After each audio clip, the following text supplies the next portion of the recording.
मंत्री पहुंचते हैं पद्मराय के पास। बोले महाराज आपसे कोई जरूरी वार्ता करना है। पद्मराय बोले कहो। बोले महाराज आपको याद है जब सिंहपुर के राजा को, कुंभपुर के राजा को हम आपके पास बंदी बना करके लाए थे, आपने हमें एक वरदान दिया था। बोले हाँ हाँ मंत्री मुझे याद है, एक वरदान दिया था, बोलो क्या चाहते हो। बोले महाराज ज्यादा कुछ नहीं चाहता, बस 7 दिन का राज्य आप हमें दे दें, 7 दिन के लिए आप हमें राजा बना दें, 7 दिन तक आप अपने महलों के अंदर अंतःपुर में रहें और हस्तिनापुर का शासक हमें घोषित कर दें, 7 दिन तक हमारे अनुसार हस्तिनापुर का शासन चलेगा। पद्मराय सरल सहज व्यवहारी था और बड़ी सहजता से कह दिया हाँ ठीक है, 7 दिन का राज्य तुम्हें देते हैं, और घोषणा करा दी कि 7 दिन के लिए बलि को राजा बनाया जाता है और पूरी प्रजा बलि के अनुसार अनुशासन में रहेगी। नव्यात्मा बलि राजा बनकर के बैठता है और प्रारंभ हो जाता है श्रमण संस्कृति के ऊपर उपसर्ग। देख लिए आप लोग यहां वहां ना देखें, श्रमण संस्कृति के ऊपर उपसर्ग प्रारंभ हो जाता है। जिस बगीचे में महामुनिराज रुके हुए थे उसके चारों ओर गहरी गहरी खाई खुदवाई जाती है, उसके चारों ओर लकड़ियां भर के आग लगाई जाती है, नर मेघ यज्ञ शुरू किया जाता है, पशुओं के खून मांस की आहुतियां उस अग्नि में डाली जाती हैं। विषैली दुर्गंध से और अग्नि के कारण से महामुनिराज उस बाण के अंदर वेष्टित हो जाते हैं। आचार्य कंपन सारी स्थिति को अपने निमित्त ज्ञान के द्वारा जान लेते हैं और अपने सभी शिष्यों को बुला करके कहते हैं वत्स, हमने जो स्वाध्याय किया है, हमने जो तपस्या धारण की है, हमने जो मुनिव्रत धारण किया है, हमने जो श्रमण धर्म धारण किया है, आज उसकी परीक्षा की घड़ी आई। जिन शब्दों को हम उच्चारण करते थे आत्मा अलग है और शरीर अलग है, जिस भेद विज्ञान की हम चर्चा करते थे, जिस समय सार के सार आत्मा के स्वभाव की हम चर्चा करते थे, आज वह घड़ी आ गई है कि हम अपने शरीर से ममत्व को त्याग करके अपनी आत्मा के स्वभाव का चिंतन करें, अपने आत्मा के विषय में विचार करें। आत्मा तो अग्नि में जलती नहीं, आत्मा तो किसी के मारने से मरती नहीं, और हम अपने श्रमण धर्म की रक्षा के लिए शरीर के ममत्व को छोड़ करके आत्मस्थ होकर के पंच परमेष्टि का स्मरण करें और नियम संलेखना धारण करें। अगर उपसर्ग दूर हुआ और प्राण रहे तो अन्न जल ग्रहण करेंगे, अन्यथा अगर उपसर्ग में ही मृत्यु हो गई तो हमारा जीवन भर के लिए चारों प्रकार के आहारों का त्याग है। इस प्रकार की नियम संलेखना संपूर्ण संघ को दे करके आचार्य महाराज स्वयं भी नियम संलेखना लेकर के ध्यानस्थ मुद्रा में बैठ जाते हैं। भव्यात्माओं, संसार में अनेक धर्म हैं और अनेक धर्मों के संत हैं। संसार में अनेक धर्म हैं और अनेक धर्मों के साधक हैं, लेकिन भगवान महावीर के साधकों जैसी साधना पूरे संसार में असंभव है। महावीर का संत नग्न दिगंबर रहता है, दिन में एक बार खड़े होकर के भोजन पान ग्रहण करता है, 2 महीने से लेके 4 महीने के अंदर अंदर अपने बालों को हाथ से घास फूस की तरह उखाड़ करके फेंक देता है, जीवन भर पैदल चलने की प्रतिज्ञा लेता है। भगवान महावीर की श्रमण संस्कृति आश्रमों की संस्कृति नहीं है, मठों की संस्कृति नहीं है। महावीर की श्रमण संस्कृति निसंग वायु की तरह विहार करने वाली महासंस्कृति है।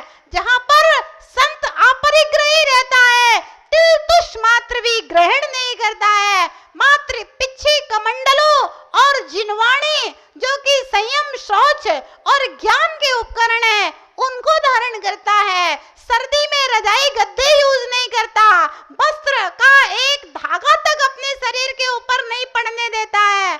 ऐसे महावीर की श्रमण संस्कृति, ऐसे महावीर का श्रमण, कितनी भी ठंड पड़े जमीन के ऊपर चटाई अथवा पाटा के ऊपर ही शयन करते हैं, बैठते हैं तो चटाई पाटा के ऊपर, कितनी भी गर्मी पड़े एक बार के अलावा दूसरी बार जल ग्रहण नहीं करते, चाहे प्राण निकल जाए, लेकिन फिर भी महावीर के महामार्ग में दोष नहीं लगाते।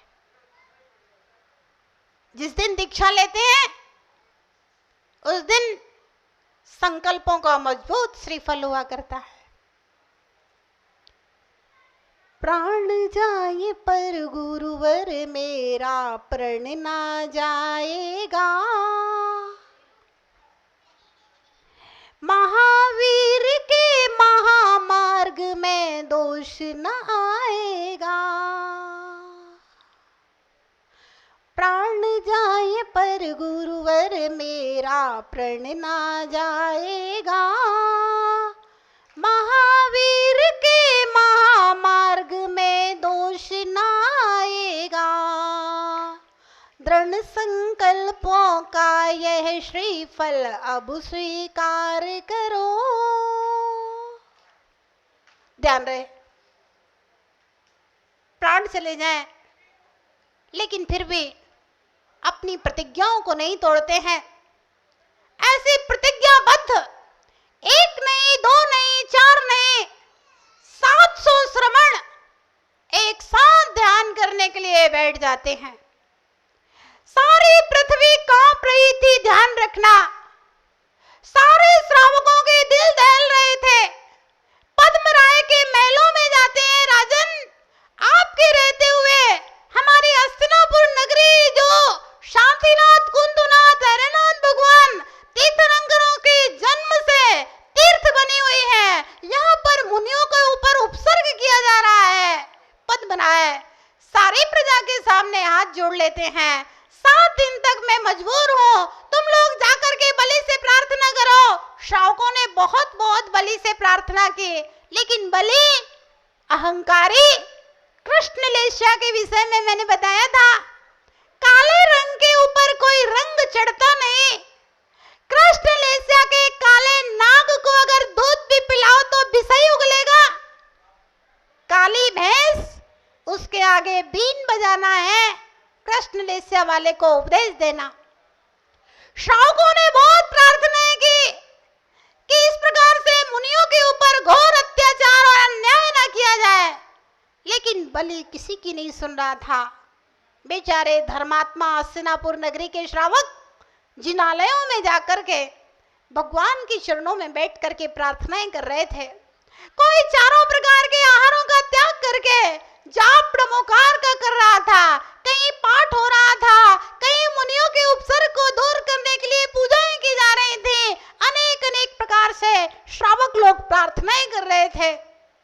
ध्यान रहे, ऐसे 700 मुनियों के ऊपर हो रहे उपसर्ग को देख करके पृथ्वी नहीं कांप रही थी, आसमान भी कांप रहा था, ग्रह नक्षत्र सितारे भी कांप रहे थे। मिथिलापुर में उसके उद्यान में सारनाथ नाम के आचार्य ने श्रवण नक्षत्र को कांपते हुए देखा और अपने निमित्त ज्ञान से जाना कि हस्तिनापुर नगरी में 700 मुनियों के ऊपर उपसर्ग हो रहा है, कि उनके मुख से रात्रि के समय निकला, हा कष्ट, हा कष्ट, हा कष्ट।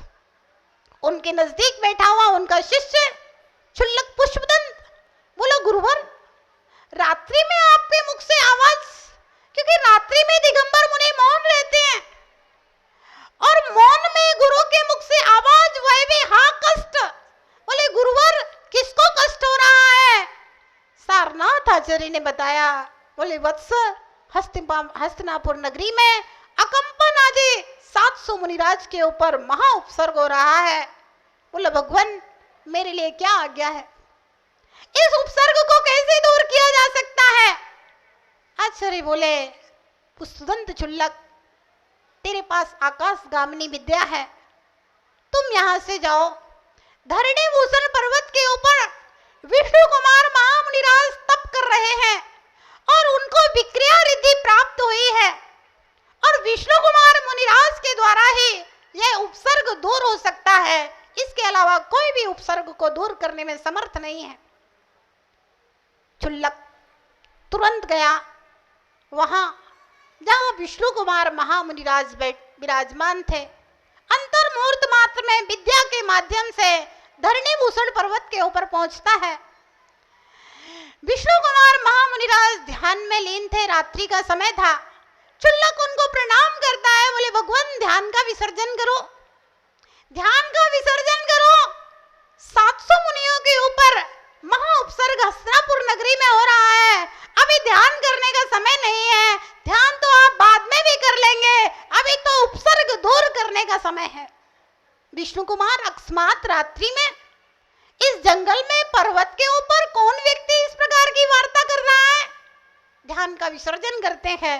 वह चुल्लक अपने गुरु के द्वारा कहे हुए संपूर्ण वृतांत को सुनाता है विष्णु कुमार मुनि को और कहता है मेरे गुरुदेव ने कहा है कि आपको विक्रिया रिद्धि प्राप्त हुई है और विक्रिया के माध्यम से आप उपसर्ग दूर कर सकते हैं। विष्णु कुमार मुनि कहते हैं मुझे तो नहीं पता कि मुझे कोई विक्रिया रिद्धि प्राप्त हुई है। चुल्लक कहता है भगवान परीक्षा करके देख लीजिए। विष्णु कुमार मुनि एक क्षण के लिए सोचने लगते हैं। ध्यान रखना, रिद्धियां साधुओं को प्रकट होती हैं, कुछ रिद्धियां ऐसी होती हैं जिनको उपयोग कर सकते हैं, लेकिन कुछ रिद्धियां ऐसी भी प्रकट होती हैं जिनका उपयोग नहीं किया जाता।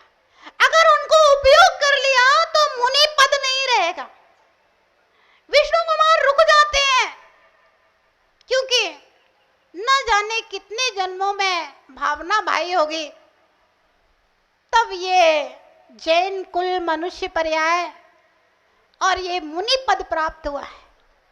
अगर विक्रिया रिद्धि का प्रयोग करते हैं तो पहले पिछी कमंडल छोड़ना पड़ेगा। चुल्लक कहता है कि भगवान सोच क्या रहे हो,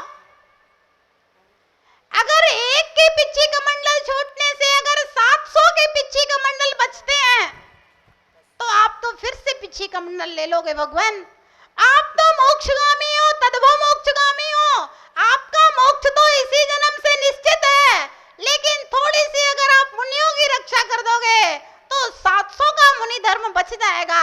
भगवान सोचने विचारने का समय नहीं है, आप तो मुनियों की रक्षा के लिए जल्दी जाओ। और विष्णु कुमार मुनि जैसे ही अपना दाहिना हाथ आगे बढ़ाते हैं कि उनका हाथ इतना लंबा हो जाता है। अभी आप लोगों ने तत्वार्थ सूत्र में पढ़ा है ना, सुमेरु पर्वत कहां पर है, देवकुरु उत्तर कुरु के बीच में विदेश क्षेत्र में। उनका हाथ इतना लंबा हो जाता है कि विदेश क्षेत्र तक पहुंच जाता है, सुमेरु पर्वत का स्पर्श कर लेता है। परीक्षा हो गई कि विक्रिया रिद्धि है। पिछी कमंडल वहीं छोड़े और एक क्षण में पहुंच जाते हैं हस्तिनापुर नगरी में। सबसे पहले पहुंचते हैं अपने भाई के महल में, पद्मराय के पास। बोले पद्मराय, क्या पिताजी ने तुम्हें इसीलिए राज्य दिया था कि तुम राज सिंहासन के ऊपर अपने नगर में मुनियों के ऊपर उपसर्ग कराओ?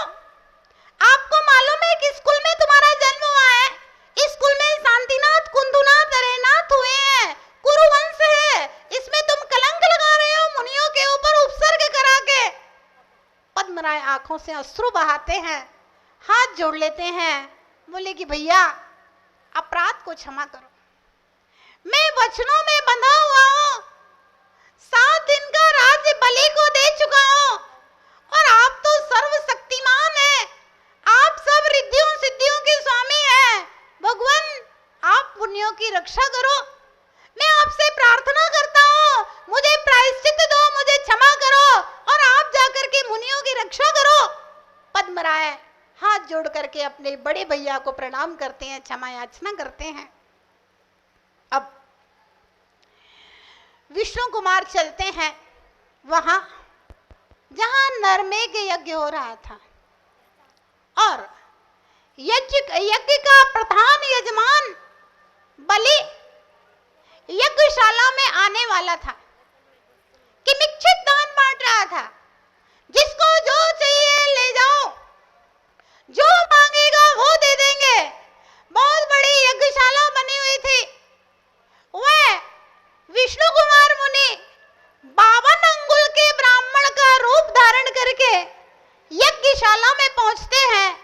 लंबी सी चोटी है, माथे के ऊपर त्रिपुंड है, हाथ में कमंडलू और योग की सामग्रियां हैं, पीतांबर पहने हुए हैं। 52 अंगुल का ब्राह्मण का रूप बना करके यज्ञशाला में पहुंचते हैं। कहा जाता है, वेदों में पुराणों में लिखा है, अगर यज्ञ में 52 अंगुल का ब्राह्मण आ जाए तो समझिए कि यज्ञ एकदम सफल यज्ञ हुआ है।